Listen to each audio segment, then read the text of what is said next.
বয়সভিত্তিক ক্রিকেটে নতুন টুর্নামেন্ট চালু করতে চান এই বিভাগের চেয়ারম্যান আসিফ আকবর। বিসিবির বোর্ড পরিচালক নির্বাচিত হবার পর প্রথমবার এসেছেন মিরপুরে। পাইপলাইন সমৃদ্ধ করতে দিতে চান বাড়তি মনোযোগ। বোর্ড পরিচালক হবার পর প্রথমবার হোম অফ ক্রিকেটে সঙ্গীতশিল্পী আসিফ আকবর। যুক্তরাষ্ট্র থেকে ফিরে ছেলেকে সাথে নিয়ে ঘুরে দেখেছেন মিরপুরের সবুজ গালিচা। হাবিবুল ভাসারের সাথেও আড্ডা জমেছিল বেশ। স্মৃতিতে অমলিন ক্রিকেট অধ্যায়। মাঠের সাথে সম্পর্ক বহুদিনের, 2003-4 সাল থেকে। এই মিরপুর মাঠে যখন সাউন্ড সিস্টেম প্রথম আমি ইমপ্লিমেন্ট করি এখানে। বয়সভিত্তিক ক্রিকেটের দায়িত্ব আসিফের কাঁধে। খুদে ক্রিকেটারদের নিয়ে কাজ করতে মুখিয়ে এই তারকা সঙ্গীত শিল্পী। ভাবনায় নতুন টুর্নামেন্ট আয়োজন।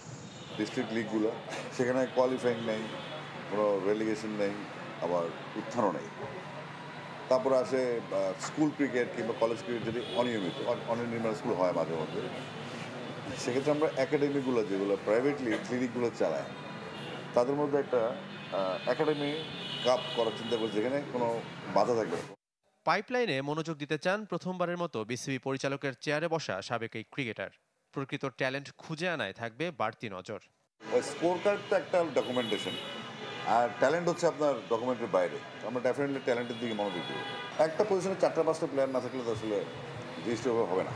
আমরা ওই জন্য বাচ্চাদের দায়িত্ব পাইছি, আমি এটা চাচ্ছিলাম, আমি যে বাচ্চাদের কাজ করার জন্য দায়িত্ব না পাইতাম তাও থাকতাম আমি এখানে।